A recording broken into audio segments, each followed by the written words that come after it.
Hai guys, ketemu lagi dengan aku di channel Lady Din. Semoga kalian semua dalam keadaannya sehat dan bahagia. Kali ini, aku mau membahas satu cerita yang memilukan yang terjadi di sebuah kota kecil di Amerika Serikat. Bagaimana kisah lengkapnya? Tanpa basa-basi lama-lama, kita langsung masuk ke ceritanya ya. Sebelumnya, jangan lupa untuk subscribe dulu channel ini dan nyalakan lonceng notifikasinya supaya kalian tahu video terbaru dari aku.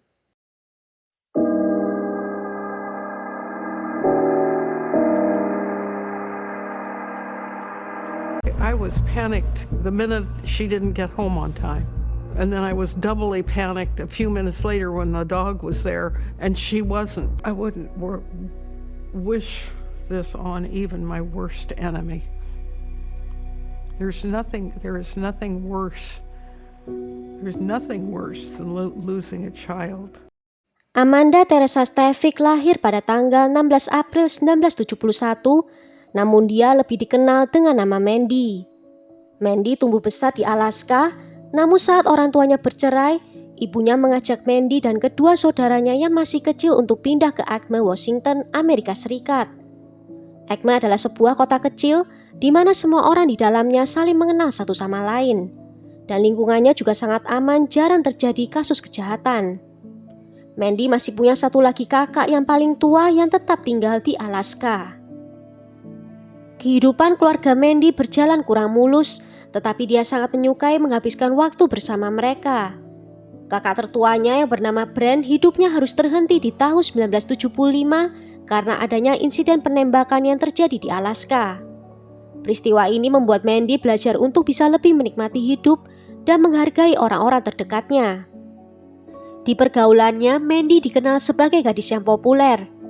Dia mempunyai pacar bernama Rick Sander, mengikuti banyak aktivitas sekolah, bergabung dalam tim cheerleader, tim lari sekolah, tim bola basket, dan tim softball. Mandy adalah mahasiswi tahun pertama di Central Washington University, dan saat itu dia sedang pulang ke rumahnya untuk merayakan Thanksgiving bersama dengan keluarganya. Hari itu, di tanggal 24 November 1989, satu hari setelah perayaan Thanksgiving, Mandy memutuskan untuk pergi keluar rumah dan berolahraga lari. Dia selalu mempunyai rute yang sama saat berlari. Biasanya ibunya akan menemaninya berlari dengan menaiki sepeda sambil mengikuti putrinya. Namun di hari itu dia tidak melakukannya. Hari itu Mandy pergi di pukul 2:30 sore dengan membawa anjingnya. Jalur larinya melewati rumahnya menuju ke sungai Nooksack dan setelah itu kembali ke rumahnya lagi. Di saat Mandy sedang berlari, seorang kurir melihatnya melewati mobil vannya di Jalan Strand.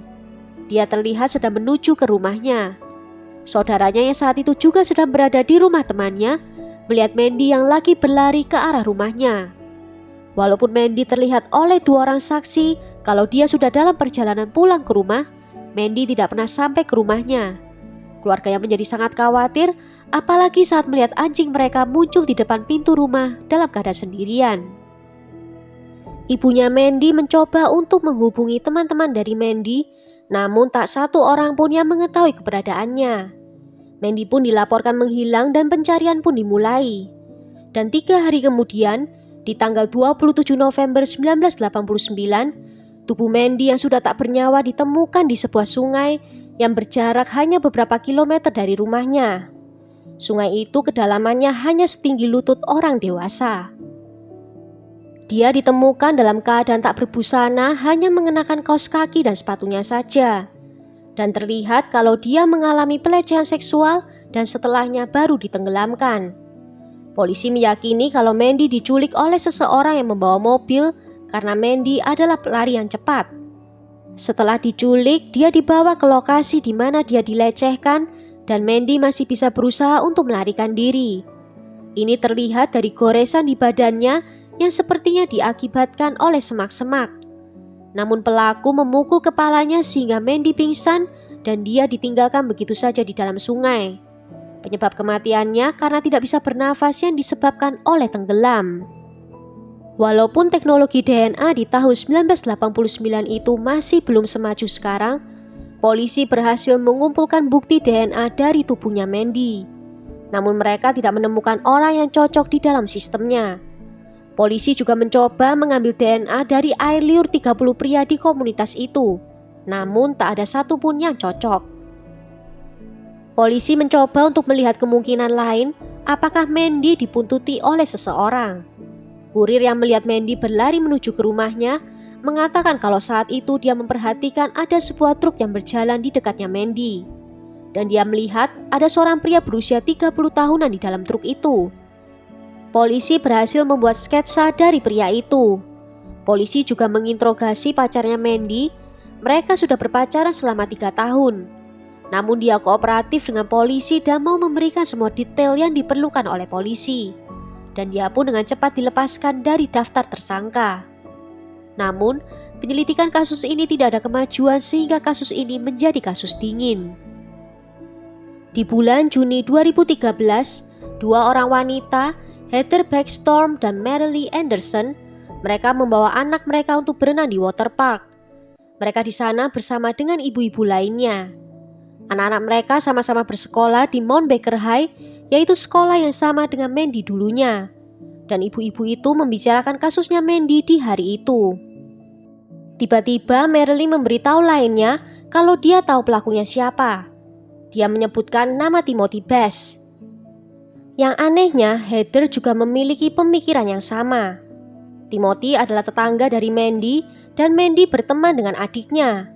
Namun dia tidak pernah dicurigai oleh polisi sehingga tidak pernah diminta untuk memberikan sampel DNA-nya. Namun Heather dan Marilee sama-sama yakin kalau Timlah pelakunya. Berdasarkan pengalaman mereka bersama Timothy. Dan mereka memutuskan untuk melaporkan hal itu ke polisi. Heather mengatakan saat dia berusia 15 tahun, saat itu Timothy sudah berusia 22 tahun. Pernah suatu kali mereka menaiki truk temannya bersama dan Heather duduk di sampingnya Timothy. Mereka berencana mau menuju ke Dairy Queen setelah menonton pertandingan softball. Timothy tiba-tiba mengatakan kalau Heather mempunyai mata yang bagus dan mulai menggosokkan bolpen ke arah kakinya Heather. Insiden itu membuat Heather merasa ngeri. Sedangkan Marilee kenal dengan Timothy karena berteman dengan suaminya. Pernah satu kali Marilee sendirian di rumah saja dengan putranya dan tiba-tiba Timothy datang dan mengetuk pintu. Timothy menanyakan apakah dia bisa menggunakan telepon rumahnya untuk menelpon istrinya karena dia pergi berburu seharian. Namun ketika dia menekan nomor istrinya, yang terdengar hanya nada tidak sambung dan Marilee yakin kalau dia memang sengaja menelpon ke sembarang nomor saja. Setelah itu Timothy malah berjalan ke arah kamar tidurnya Marilee dan mengatakan kalau dia jatuh cinta kepada dirinya. Marilee berusaha mengusir Timothy, namun dia tidak mau pergi sampai dia diancam akan dilaporkan polisi. Polisi pun pergi ke rumahnya Tim dan berbicara dengannya. Ketika dia ditanyai tentang Mandy, dia mengaku kalau tidak mengetahui apa-apa tentang Mandy. Hal ini menjadi sangat aneh karena semua orang yang tinggal di kota Acme itu mengetahui tentang ceritanya Mandy. Dan saat dia diminta untuk memberikan sampel DNA-nya, dia menolak memberikan dengan alasan karena dia tidak mempercayai polisi. Dan istrinya juga memberikan alibi dengan mengatakan pada saat kejadian itu, Tim selalu bersama dengan dirinya. Kemudian polisi menuju ke tempat kerjanya Timothy dan berbicara dengan manajer di sana. Manajer itu menjanjikan akan menemukan sesuatu yang bisa digunakan untuk mendapatkan DNA-nya Timothy. Dia menunggu hampir 3 bulan sampai suatu hari dia melihat Timothy meminum sesuatu dari gelas plastik dan membuangnya di tempat sampah. Langsung diambilnya gelas itu dari tong sampah beserta dengan kaleng Coca-Cola. Ketika penyelidik melakukan tes, bisa dikonfirmasi kalau DNA yang diambil itu cocok persis dengan yang diambil dari tubuhnya Mandy. Timothy ditangkap di tahun 2017 dan ketika polisi memberitahukan kalau mereka berhasil mendapatkan DNA-nya dan hasilnya ternyata sama persis dengan yang ditemukan di tubuhnya Mandy, Timothy mengklaim kalau dia mempunyai hubungan rahasia dengan Mandy. Polisi tidak mempercayai perkataannya dan mendakwanya dengan pembunuhan. Timothy pun mengajukan kalau dirinya tidak bersalah. Istrinya yang dari awal memberikan alibi untuk Timothy bersaksi kalau suaminya yang membujuknya untuk mengatakan hal itu semua. Dia juga mengatakan kalau Timothy meminta kepada ibunya apakah dia boleh mengatakan kalau ayahnya yang membunuh Mandy. Tetapi ibunya Timothy mengklaim kalau tidak pernah ada permintaan seperti itu dari putranya. Istrinya Timothy juga mengatakan kalau suaminya itu sering melakukan kekerasan dan sangat suka mengontrol dirinya. Dia diatur dari cara berpakaian, kemana dia boleh pergi, dan siapa yang boleh ditemuinya. Dan dia bertahan dengan Timothy hanya demi untuk anak-anaknya saja. Ahli forensik juga mengatakan kalau tidak ditemukan luka akibat bertahan hidup di tubuhnya Mandy. Dan dia meyakini kalau DNA yang didapatkan dari dalam tubuhnya Mandy itu berada di sana kurang dari 12 jam. Jaksa juga mengatakan kalau Timothy dan Mandy tidak memiliki hubungan khusus karena tidak ada satu orang pun yang pernah melihat mereka berdua secara bersamaan. Juga tidak pernah ada panggilan telepon yang terjadi di antara mereka berdua. Di tanggal 24 Mei 2019, juri memutuskan Timothy bersalah dan dia dihukum dengan minimal 26 tahun di penjara. Dia tidak bisa dituntut dengan hukuman seumur hidup karena tidak pernah ada catatan kriminal sebelumnya.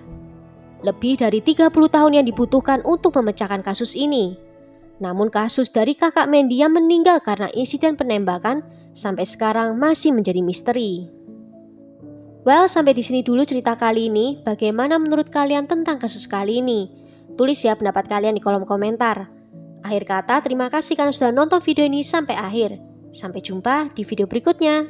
Ciao!